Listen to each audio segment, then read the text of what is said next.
సంశయనం మన తెలంగాణకే గర్వకారణము.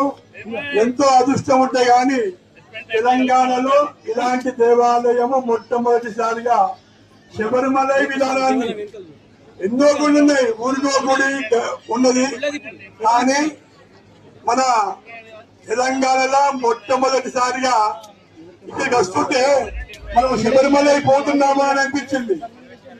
ఇదొక 5 రోజులు ఓపెనింగ్, 60 రోజులు మరప్పుడు శబరిమలలో ఏ విధంగా పూజ జరుగుతుందో ఆ విధంగా నిర్మించడం అనేది ఈ రవి గారికి, ఈ గ్రామానికి ఎంతో తెలంగాణ ప్రజలందరూ వాళ్ళు రుణపడి ఉన్నారని చెప్తున్నాను.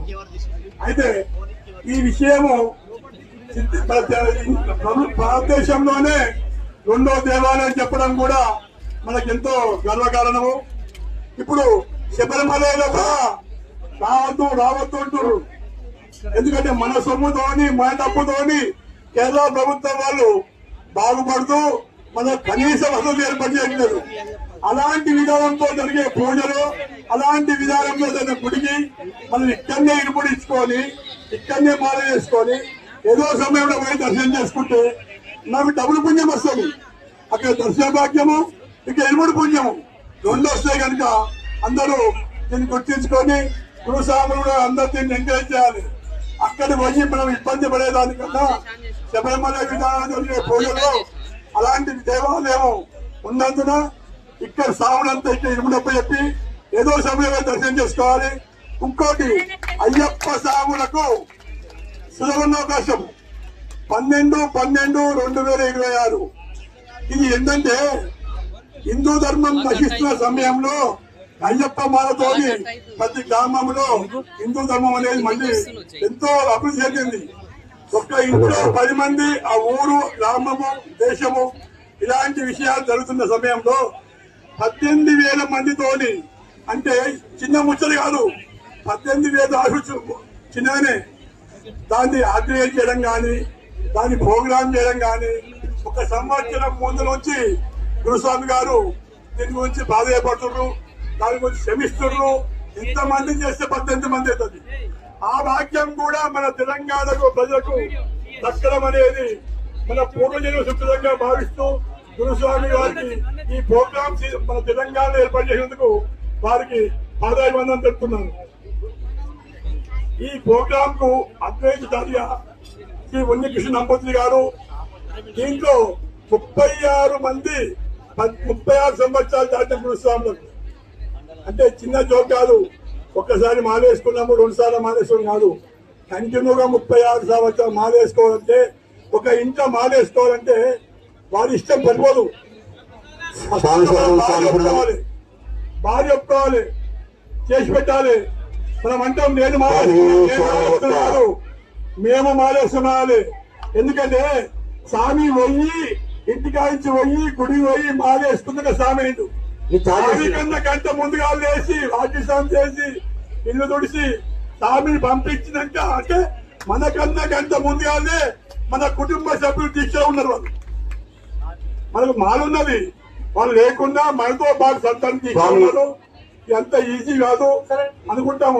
10 సార్లు వేసినా, 20 సార్లు వేసినా, 20 సార్లు వేసినావా, ఒక్కసారి వేసినావా?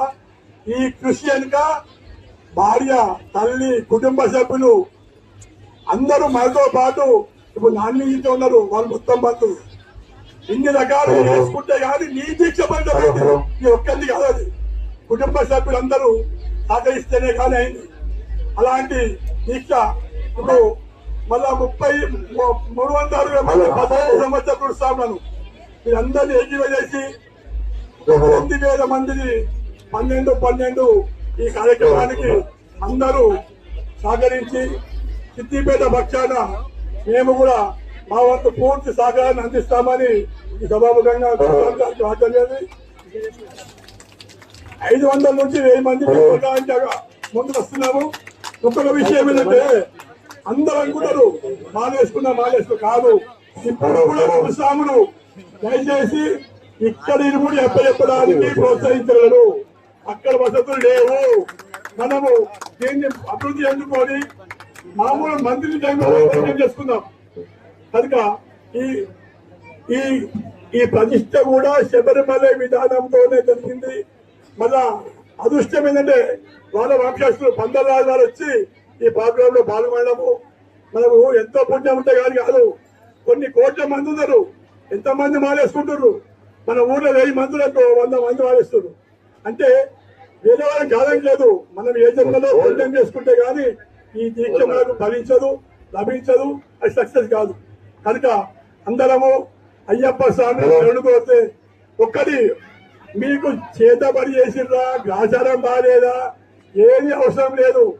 ప్రతిరోజు అయ్యప్ప స్వామి దర్శనం చేసుకుంటే ఇలాంటి ఏడబోతుంది. ఎందుకంటే భూతనాథ సదానంద సర్వభూత దయాపర రక్ష రక్ష మహాభాగు శాస్త్ర దుర్గం నమో నమ. అయ్యప్ప స్వామి భూతాలకు అధిపతి. ఎలాంటి జరగకుండా, ఏ ఆచారం జరగకుండా, ఏ పంతుల దగ్గర పోయి అయ్యారు నాకు ఆచారం ఎక్కువ జరిగే అవసరం లేదు. అయ్యప్పని దర్శకుంటే అయ్యప్ప దర్శనం అయిపోయాయి. ఎందుకంటే అన్ని ఆయన దగ్గర ఉన్నాయి. ఇంకొక విషయం తెలవాలంటే మనకు 33 కోట్ల దేవతలు అని విన్నాం. వాళ్ళ పేరు మాకు తెలియదు. అయితే 33 కోట్లకు దేవతలకు అధిపతిగా అయ్యప్ప స్వామిని వాళ్ళు నియమించారు. ఎక్కడో స్వామి దీనికి ఆధారం ఏంది అంటే మహిషి అనే రాక్షసి ఆకాశమెత్తు మనిషి 12 సంవత్సరాల బాలుడు. దాని ముందు నిలబడితే ఒక చిట్టినేరు మందం కూడాడు స్వామి. అలాంటి స్వామి దాన్ని సంహరించాలి అంటే అశ్విని దేవతని మొదలుకొని మొత్తం 33 కోట్ల దేవతలు వాళ్ళ శక్తి అంత ధారపోస్తే స్వామి పైకొచ్చిండు. దానికన్నా మించి దాన్ని చంపిండు. అప్పుడు స్వామికి ఆ వేడి తక్కువ అంటే ఏంది అంటే అప్పుడు నెయ్యి. మా ఇంట్లో ఏమంటాం, చేయగాలి నన్ను పెద్ద మనుషులు అంటారు, అది నెయ్యి. అప్పుడు బర్ణాలు ఉండదు, డాక్టర్ ఉండడు, ఇంట్లో ఉన్న నెయ్యి రాసుకుంటాం. అట్లాగే అందుకే అయ్యప్ప స్వామికి 20లో నెయ్యి తీసుకుపోతాం. 33 కోట్ల అధిపతి అన్నాక ఏ ఆచారం మనకి ఏం పనిచేస్తుంది? అన్నింటికీ అయ్యప్ప స్వామిని తలుచుకొని ఆయన స్మరించుకున్నాము. మన అందుబాటులో ఉన్న దేవాలయాన్ని దర్శించుకొని అందరం ధన్యులు కావాలని కోరుతున్నాము. ఈ ప్రజల ప్రాంతాలందరికీ పేరు పేరు నా వంతు ధన్యవాదాలు చెప్తున్నాం. స్వామి శతం అయ్యప్ప.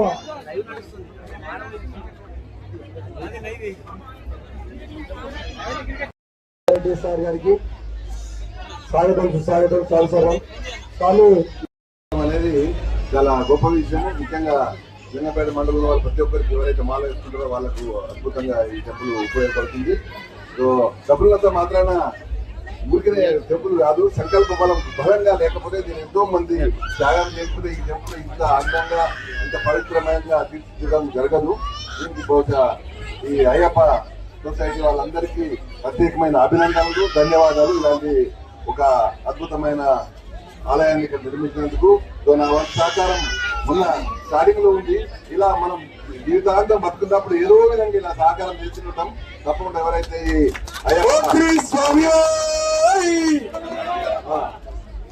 తప్పకుండా ఇలాంటి చేద్దాము. మరి వాడుకోవాలి. వాటర్ ప్లాంట్ కూడా ఈయన ప్రాబ్లం కాదు, బట్ దాన్ని నడిపించగలగాలి. ఇక్కడ కంటిన్యూ నడిచేటట్టుంటే ఇక్కడ సెంటర్ లో కాకుండా కొంచెం ముందర వెళ్తే ఆ రోడ్ సైడ్ కు 2 సైడ్ లో పనిచేస్తుంది.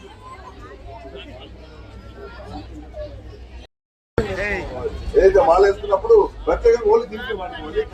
మాల వెళ్ళినప్పుడు బయట వాడుకున్నట్టు మీరు ప్రయత్నం చేయండి. కొంచెం ముందర వెళ్తే రోడ్డు పడి ఉపయోగపడుతుంది. తప్పకుండా అలాంటి సహకారం చేస్తారు సార్, అనుమానం లేదు. ఇదే కాకుండా ఇంకా ముందు చెప్పాను, కొంచెం వాతావరణము గ్రీనరీ కూడా డెవలప్ చేయాలనేది నా బలమైన కోరిక. దానికి కూడా సహకరిద్దాము. ఫారెస్ట్ డిపార్ట్మెంట్ అవసరమైతే వాళ్ళ ద్వారా కూడా సహకారం తీసుకొని ఇక్కడ అలాంటి పర్యావరణ పరిరక్షణ గ్రీనరీ కూడా డెవలప్ చేయాలని మనస్ఫూర్తిగా ఆశిస్తూ ఇలా అద్భుతమైన అవకాశం కల్పించిన మీ అందరికీ ధన్యవాదాలు.